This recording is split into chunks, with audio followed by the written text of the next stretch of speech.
우리 기독교는 피해 종교입니다. 성경은 피해 이야기로 시작을 해서 피해 이야기로 마치고 있는 것을 볼 수가 있습니다.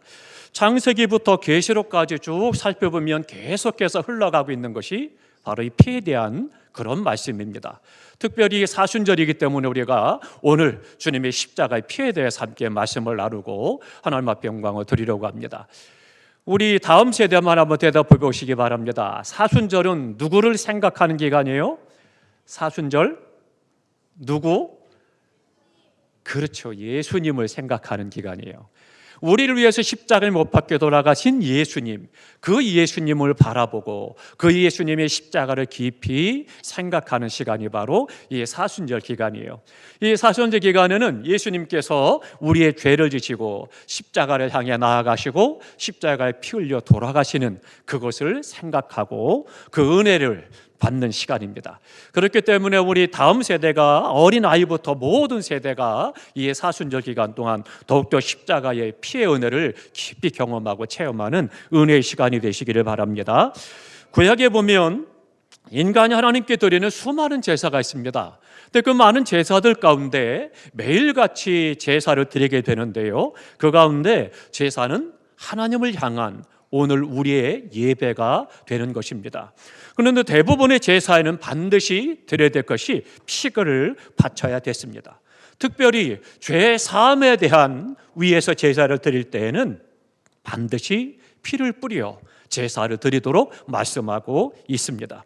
레위기 17장 11절에 보니까 육체의 생명은 피에 있음이라, 즉 피가 죄를 속하느니라, 그렇게 말씀하고 있습니다. 피는 생명이기 때문에 피를 바쳐야만 생명을 살릴 수가 있다는 그런 말씀입니다.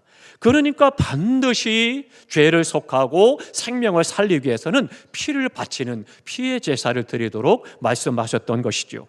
그런데 중요한 것이 있습니다. 이 구약시대의 죄 사함을 받기 위해서 바쳤던 이 피라고 하는 것은 예수 그리스도의 십자가의 보혈을 상징하고 있는 것입니다. 스가랴 선지자는요, 예수님이 오시기 전 500년 전에 이스라엘 백성들의 죄를 씻길 위해서 예수님이 이 땅에 오실 것이고 십자가에 피 흘려 죽으시사 우리의 모든 죄를, 더러운 죄를 사하고 깨끗게 하실 것이다, 그렇게 예언의 말씀을 하셨습니다. 오늘 본문에도 보니까 염소와 송아지의 피로 아니하고 오직 자기 피로 영원한 속죄를 이루사 단번에 성소에 들어가셨다 말씀하고 있습니다. 성경은 우리가 예수의 피를 믿음으로 죄 사함 받았고 그러므로 말미암아 구원 받았다라고 하는 것을 강조하고 있는 것입니다. 예수님께서 단번에 십자가에 죽으심으로 우리의 과거의 죄, 오늘의 죄, 미래의 죄까지도 다 용서해 놓으셨음을 믿으시기 바랍니다. 그렇기 때문에 내가 죄의 문제가 있을 때마다 주님이 또다시 이 땅에 오셔서 십자가에 못 박아 죽는 것이 아니고, 구약에서 죄의 제사를 드리기 위해서는 반드시 피를 드린 것처럼 짐승을 잡는 것이 아니고 예수님이 십자가에 죽으심으로, 단번에 죽으심으로 모든 죄를 사하고 우리를 구원하셨음을 말씀하고 있는 것입니다. 베드로전서 1장 18절 19절에 보니까 너희 조상의 유전한 망령된 행실에서 구속된 것은 금이나 은같이 없어질 것으로 한 것이 아니라 오직 흠없고 점 없는 어린 양 되시는 그리스도의 보배로운 피로 한 것이다, 그렇게 말씀하십니다. 어린 양 되신 예수 그리스도의 피로 말미암아 우리의 모든 죄가 사해졌고 우리의 허물이 사해졌고 깨끗해졌다 말씀합니다. 요한일서 1장 7절에 보니까 그 아들 예수의 피가 우리를 모든 죄에서 깨끗하게 하실 것이요, 그렇게 말씀하십니다. 모든 죄라고 하는 겁니다. 이 죄는 용서해주고 이 죄는 용서하지 않고 그런 것이 아니고 모든 죄, 모든 죄를 예수의 피가 깨끗게 하신다 말씀하고 있습니다. 우리가 피를 생각하면 항상 먼저는 이스라엘 백성들이 애굽을 생각해 봐야 되겠습니다. 모세 당시에 애굽의 수도는 룩솔이었습니다. 아마 성지순례 가보면 이 룩소의 가르무도도 지금도 많이 있죠. 근데 이 룩소가 땅이 기름지고 굉장히 나무가 우거지고 살기 좋은 그런 땅이 바로 룩소라고 하는 그런 지역입니다. 하나님께서는 이스라엘 백성들을 이끌어내도록 그래서는 모세를 보내셨습니다. 그 이스라엘 백성들의 눈물의 기도를 듣고 그리고는 그들에게 모세를 보내서 애굽 땅에서 건져내도록 말씀하시죠. 그래서 하나님께서는요 출애굽하게 하시는데 하나님은 애굽에 10가지 재앙을 내리게 됩니다. 그래서 바로로 하여금 항복하게 하셨고 이스라엘은 애굽에서 나오게 되었죠. 그럼 이제 출애굽을 하게 되는데 이때 그냥 된 것이 아닙니다. 바로의 마음을 강팍하게 하셨다 그렇게 말씀하십니다. 하나님께서 바로의 마음을 붙잡고 계신 거예요. 강팍하게 했다. 그래서 보내지 못하도록 막는 거예요. 그래서는 이스라엘 백성들에게 나가라 그런 것이 아니라 너희가 나가면 우리가 힘들어져. 우리가 경제도 어렵고 굳은 일도 너희가 다 해야 되는데 너희들이 나가면 어떻게 되겠느냐. 그래서는 반대합니다. 반대하는데 그냥 안 돼 그런 것이 아니라 절대 안 된다는 거예요. 무슨 일이 있어도 나가서는 안 된다라고 하는 겁니다. 보내주지 않는 거예요. 그러니까 하나님께서는요 그들에게 10가지 재앙을 보내십니다. 10가지 재앙을 보내는데요 왜냐하면 이 재앙을 통해 하나님은 내가 만왕의 왕이요 만주의 주요 내가 참 신이다라고 하는 것을 애굽 백성들과 이스라엘 백성들에게 알려주시려고 하는 거예요. 그래서 하나님만이 참 신이다라고 하는 것을 보여주고 그 안에만 생명이 있음을 말씀해 주기 위해서 10가지 재앙을 그들 가운데 보내십니다. 그런데 그 재앙을 하나씩 만날 때마다 어때요? 충격을 받고 놀랍습니다. 두려움이 앞섭니다. 그러니까 그 당시에는 무서우니까 빨리 나가라. 그러다가도 주님께서 그 마음을 강팍하게 하니까 또 못 나가게 만드는 거예요. 그렇게 해서 9가지 재앙을 다 만났습니다. 마지막 재앙이 뭐였어요? 10번째 재앙은 장자와 짐승의 첫 것이 죽임을 당하는 죽음의 사자가 그들에게 찾아오게 됩니다. 이때 어때요? 이스라엘 백성들에게 말씀하십니다. 너희는 흠없고 점없는 어린 양을 잡아서 양의 피를 문설주에 다 팔아라. 그러면 그 양의 피를 보고 죽음의 사자가 넘어갈 것이다 말씀하십니다. 그래서 이스라엘 백성들은요 하나님의 말씀에 믿고 순종해서 어린 양을 잡아서 피를 문설주에 바른 그 모든 집들은 어떻게 돼요? 그 밤에 죽음의 사자가 다 넘어가는 거예요. 그러나 그것이 없는 어린 양이 피가 없는 집에는 온 애굽에 죽음의 사자가 들어가서 그 집집마다 장자가 죽임을 당하고 짐승의 첫 것이 죽는 안타까운 일이 난 거죠. 그래서는 애곡하는 소리가 온 애굽에 가득했다라고 그렇게 말씀하고 있습니다. 그대로 순종하고 믿고 피를 바른 집에는 죽음의 사자가 넘어가고 생명을 얻는 은혜를 그들이 받게 된 거죠. 이 어린 양의 피, 죽음의 사자가 넘어가서 죽지 않고 생명을 얻게 하는 그 피가 바로 예수 그리스도의 십자가의 피를 말씀하고 있는 것입니다. 그러므로 어린 양 예수 그리스도의 피를 보고 우리의 모든 죄가 다 사해졌고 그리고 그 안에서 생명을 얻었음을 말씀하고 있습니다. 누구든지 예수의 피를 믿는 사람은 구원을 받는 것입니다. 히브리서 10장 4절에 보면 매년 드렸던 황소와 송아지, 염소의 피를 죄로 완전히 없애지 못한다 말씀합니다. 그러나 예수님은 자기 피를 드림으로 죄 사함을 완성하셨다 말씀하십니다. 그래서 히브리서 10장 18절에 보니까 다시 죄를 위해 제사 드릴 것이 없느니라 말씀하고 있습니다. 예수 그리스도께서 십자가에 단번에 죽으시사 그 귀하신 몸을 깨뜨려 보혈을 흘려주심으로 그 피를 믿는 자마다 내 과거의 죄, 오늘의 죄, 미래의 죄까지도 다 용서해 주셨고 우리가 그 안에서 죄 사함 받고 의로워지고 구원받았음을 믿으시기 바랍니다. 그러면 예수의 피는 어떤 피겠습니까? 예수의 피는 첫 번째로는 깨끗한 피입니다. 다 함께 하십니다. 깨끗한 피. 우리 교회학교만 하겠습니다. 깨끗한 피. 우리 더 크게 하겠습니다. 우리 어린이들도 합니다. 다시 합니다. 깨끗한 피. 그렇습니다. 예수님의 피는 깨끗한 피입니다. 우리가 헌혈을 간혹 하죠. 그런데 저도 헌혈을 하려고 해보니까 조약이 많더라고요. 우리 교회에서도 헌혈을 몇 번 했죠. 근데 헌혈을 하려고 하니까 우리가 신청을 했는데도 보니까 당신은 안 됩니다. 그런 것들이 많더라고요. 여러 가지 해외를 나갔다 왔느냐 이런 것들이 한 주간 전에 갔다 왔느냐 이런 것도 해당이 되지 않고 또 여러 가지 철분이 부족하나 뭐 이런 것들도 문제가 되고요. 또 혈중에 여러 가지 질병소가 있느냐 이런 것들을 다 조사를 하더라고요. 조사라고 물어보고 그러고 난 다음에 할 수 있습니다, 할 수 없습니다를 결정하더라고요. 그러니까 수혈을 하는데도 이 피는 깨끗해야 된다는 거예요. 깨끗한 피가 아니고서는 내가 아무리 수혈을 하고 싶어도 할 수가 없다라고 하는 겁니다. 그렇다면 죄가 있는 피, 악이 물든 피는 속죄 피가 될 수가 없는 거예요. 그러니까 죄로 말미암아 모든 인류가 죄 가운데 태어나서 죄 가운데 살다가 죄 가운데 죽는데 그 죄로 말미암아 멸망을 한다라면 이 죄 문제를 해결해야 구원을 받을 수가 있는 거죠. 그러면 이 죄의 문제를 해결해야 되는데 죄인이 죄인을 대신한다? 문제가 심각해지는 거죠. 아무런 능력이 없는 거예요. 죄인이 죄인을 대신해서 죽어봤자 별 의미가 없는 거예요. 그렇기 때문에 죄인을 위해서 죽을 수 있는 피, 깨끗한 피가, 죄가 없는 피가 필요한 거예요. 그러니까 하나님께서는 독생자 예수 그리스도, 아무런 죄가 없으신, 흠이 없고 티가 없고 점이 없으신 예수 그리스도, 그 주님을 이 땅에 보내셔서 우리의 죄를 짊어지시고 대신 십자가에 죄인으로 죽게 하시사 그 피를 흘려 그 안에서 우리를 구원하신 은혜를 이루셨던 것입니다. 그렇기 때문에 구약에서 제물로 사용했던 어린 양은 흠이 없어야 됐던 것이고 예수님의 피는 죄가 없는 깨끗한 피다 말씀해주고 있습니다. 예수님을 팔았던 사람이 누구예요? 가룟 유다죠.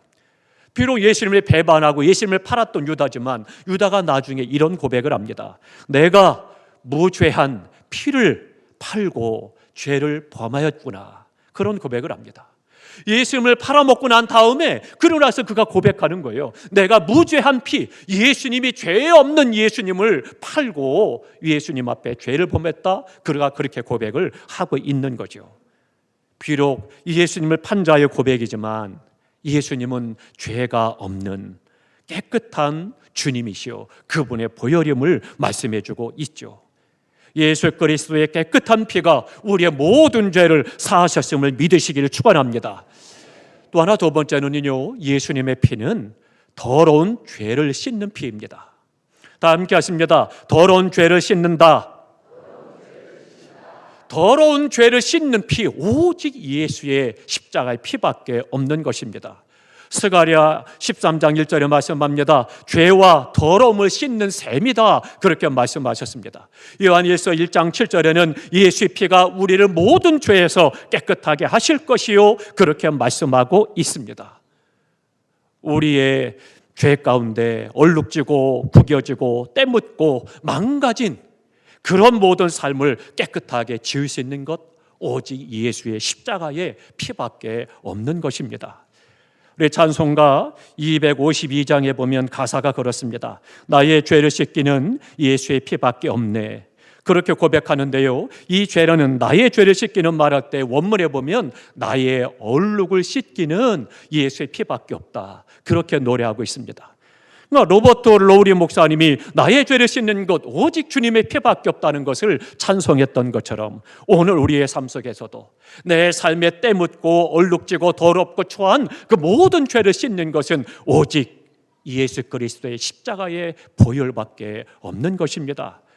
우리 다 함께 찬송가 252장을 찬양하겠습니다. 주님의 피를 피로 나를 정결케 하심을 감사하고 그 피가 능력이 되어 나를 죄에서 구원하고 이룬 자가 되어 하나님 앞에 구원받게 하심을 감사하며 찬양합니다. 찬송가 252장, 우리의 가슴에 서두른껏 찬양합니다.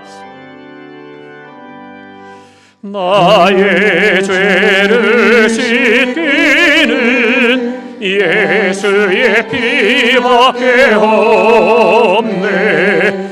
다시 정케하기도 예수의 피밖에 없네. 예수의 흘린 피 나에게 하오니 귀하고 귀하다. 예수의 피밖에 나를 정케 하기는 예수의 피밖에 없네. 사죄하는 증거도 예수의 피밖에 없네. 예수의 흘린 피 나에게 하오니 귀하고 귀하다. 예수의 피밖에 없네. 나의 죄 소하기는 예수의 피밖에 없네. 나는 공로보다 예수의 피밖에 없네.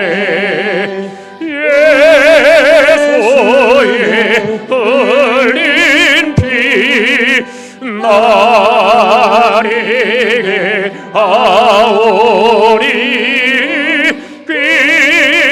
귀하고 귀하다. 예수의 피밖에 없네. 평안함과 소망은 예수의 피밖에 없네. 나의 의는 이것뿐 예수의 피밖에 없네.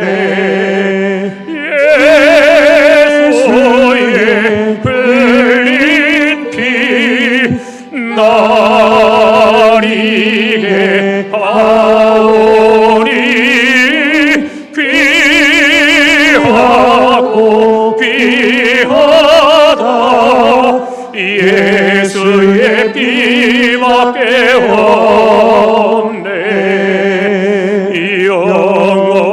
영원토록 내 할 말 예수의 피밖에 없네. 나의 찬미 제목은 예수의 피밖에 없네.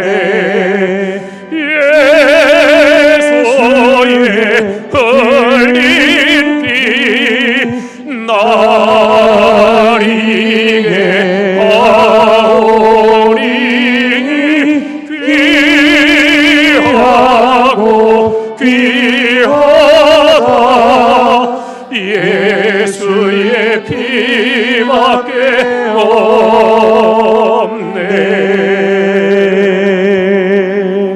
할렐루야. 우리의 죄가 있으면 그 죄로 멸망할 수밖에 없습니다. 그 죄로 말미암아 고통할 수밖에 없는 것이고, 그 죄로 말미암아 고통하고 뿐만 아니라 어둡고 침침하고 질병과 안 되는 것과 수많은 어려움들이 있습니다. 그러나 이 죄의 문제를 해결하는 것은 오직 예수의 피밖에 없습니다. 예수의 우리의 공로로 되는 것이 아니고, 우리의 학식으로 되는 것이 아니고, 우리의 애씀으로 되는 것이 아니요, 우리의 선으로 되는 것이 아니요, 우리의 재물로 되는 것이 아니요, 오직 십자가의 피, 예수의 피밖에 없음을 믿으시기 바랍니다. 그 피로 말미암아 우리의 죄가 사함받아 이제 내가 하나님 앞에 의롭다 인정받고 구원받아 하나님의 자녀로 살아가니 이 땅에서 만나는 환난과 시험과 역변과 고난도 참고 견딜 수가 있는 것이고, 이길 수가 있는 것이고, 찬송하며 천국을 바라보며 소망 가운데 나아갈 수가 있는 것입니다. 누가 어떻게 나의 얼룩과 구겨지고 때묻고 망가진 삶을 깨끗하게 할 수 있겠습니까? 예레미야 2장 22절에 말씀합니다. 내가 잿물로 스스로 씻으며 비누로 쓸지라도 내 죄악이 내 앞에 그대로 있다. 잿물을 가지고 비누물로 한 번 씻다 할지라도 그것 가지고 죄가 씻겨지는 것이 아니다, 그렇게 말씀하고 있는 것입니다. 사랑하는 성도 여러분, 오직 예수 그리스도의 십자가의 보혈로 우리의 죄가 깨끗함의 사함을 받고 그 안에서 구원의 감격 속에서 날마다 이 땅의 어려움을 이기고 믿음으로 승리하는 은혜의 삶을 살아가시기를 주님의 이름으로 축원합니다. 요한계시록 7장 14절에 말씀합니다. 어린 양의 피에 그 옷을 씻어 희게 하였느니라 말씀하고 있습니다. 예수님의 십자가의 보혈로 말미암아 주홍같이 붉은 죄와 허물을 눈보다 더 희게, 양털보다 더 희게 씻어 주심을 믿으시기를 주님의 이름으로 축원합니다. 광야에서 이스라엘 백성들이 장대에 매달은 노뱀을 바라볼 때에 살았던 것처럼, 생명을 얻었던 것처럼 오늘 십자가에 높이 달리신 예수 그리스도를 믿으면 구원받고 믿지 않으면 멸망을 받는 것입니다. 우리는 예수의 피로 구원받은 사람들입니다.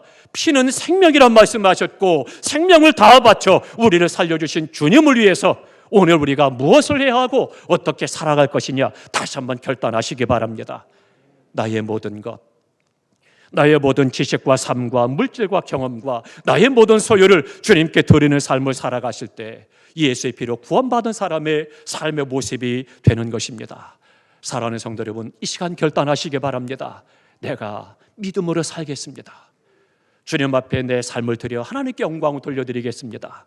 고백하며 그 표를 의지하고 죄 사함받아 무어림의 구원의 은혜 가운데 믿음으로 행할 때 오늘 우리의 삶 가운데 하나님께는 영광이 될 것이고 우리의 삶에서 당하는 어려움과 환난과 시험도 이길 것이고 승리할 것이고 하나님 앞에 기쁨과 감사가 있고 은혜가 있는 성도의 삶이 될 것입니다. 우리 모두가 이 보혈의 피로 충만한 이 사순절 시간 되시기를 주님의 이름으로 축원합니다. 우리 기도하겠습니다.